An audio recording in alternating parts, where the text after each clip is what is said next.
TheorySabers.com. In the Legends comic Darth Vader and the Ghost Prison, we follow the narration and log of Lieutenant Tom, an enlistee of the Empire who served Palpatine and later moved high up in the ranks. Our story covers his mission to save Palpatine as he joins Vader after a terrorist attack that was unleashed. Sidious and over 70 clone troopers, stormtroopers, Royal Red Guards, and Imperial officers were all poisoned by a deadly gas called Aorth-6, a biologically engineered necrotic virus. Once inhaled, it liquefied the lungs and melted its victims from the inside out.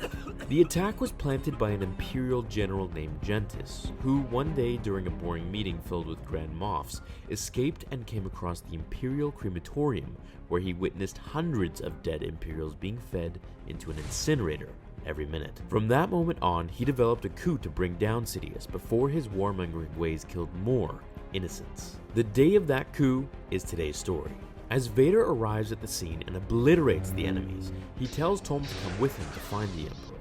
As they push their way through literally melting officers, troopers, and Royal Red Guards, Vader stops in his tracks as he sees his master kneeling on the floor.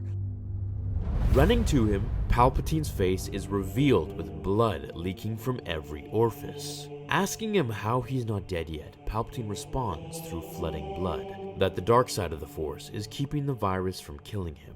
Angered and in despair, Vader points to Tracta, igniting his blood-red blade. Tracta tells him to stand down, assuring him it wasn't him and that their prime objective right now is to get the Emperor to safety, to move him into hiding.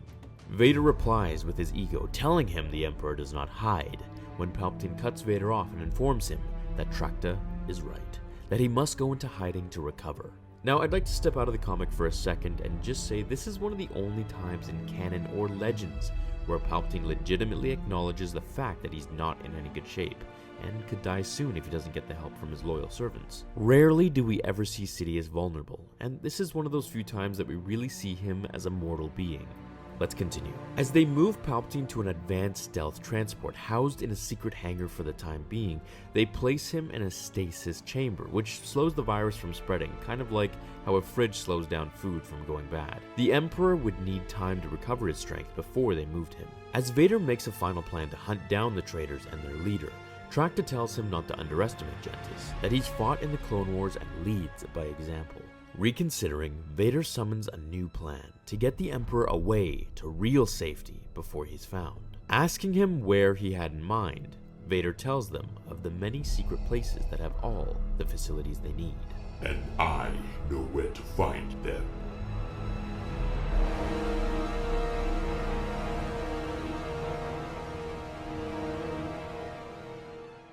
As Vader and Tom walk into the abandoned Jedi temple on Coruscant, Tom recognizes just how quiet and eerie it is.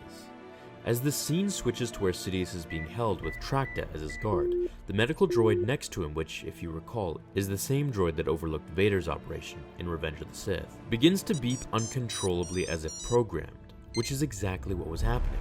Gentis had ordered his engineers to hack into all droids within 5 kilometers of the area to kill all Imperial officers. While Vader and Tom continue through the temple, we now see them in the archive sector. As Vader senses danger, he ignites his lightsaber and the droids begin their attack, as Tracta just narrowly dodges a critical strike in the next scene. Tom warns Vader, shouting that the Jedi have come to fight, looking behind him as 2 hooded figures ignite their green lightsabers. As they fight back to back, Vader reassures him that they are just training droids. It seems during Order 66 the clones didn't destroy all the droids in the temple. As Vader destroys the Jedi training droids, Tracta gets the upper hand on his fight as well. In the following scenes, Vader just goes berserk and sends a force shockwave through the air, propelling objects with the Force at his enemies.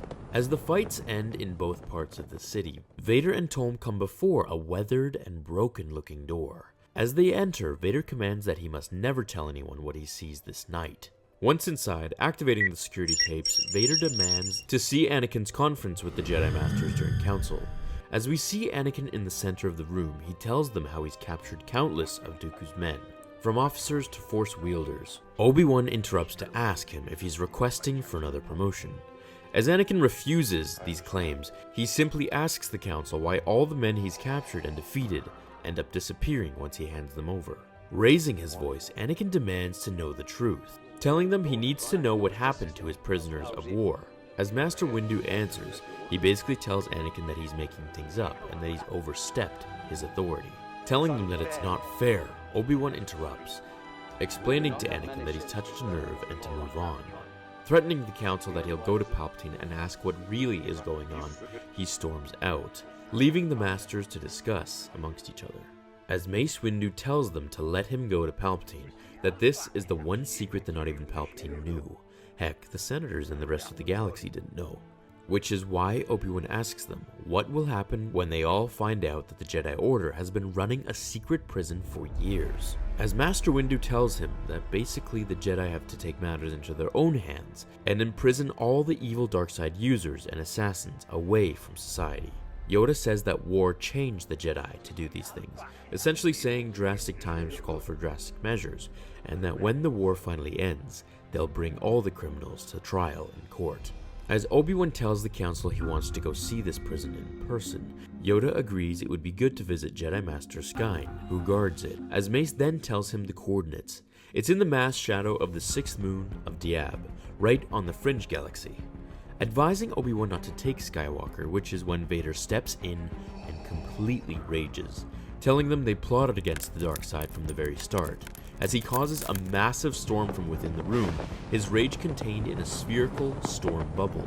Which I have to cut in and say that Vader could perform Force Lightning, and in fact it was the most dangerous of them all.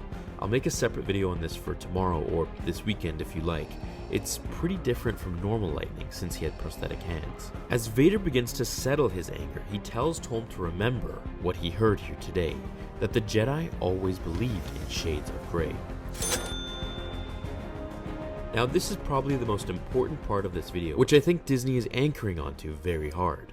This is one of the first signs of acknowledgement from Vader that the Jedi dealt in shades of grey, that they were flawed, and I think this is something that Luke means in Episode 8, when he says the Jedi must end. As they pack their things and board the ship, Vader sets the coordinates for the Fringe Galaxy, to the 6th moon of Diab.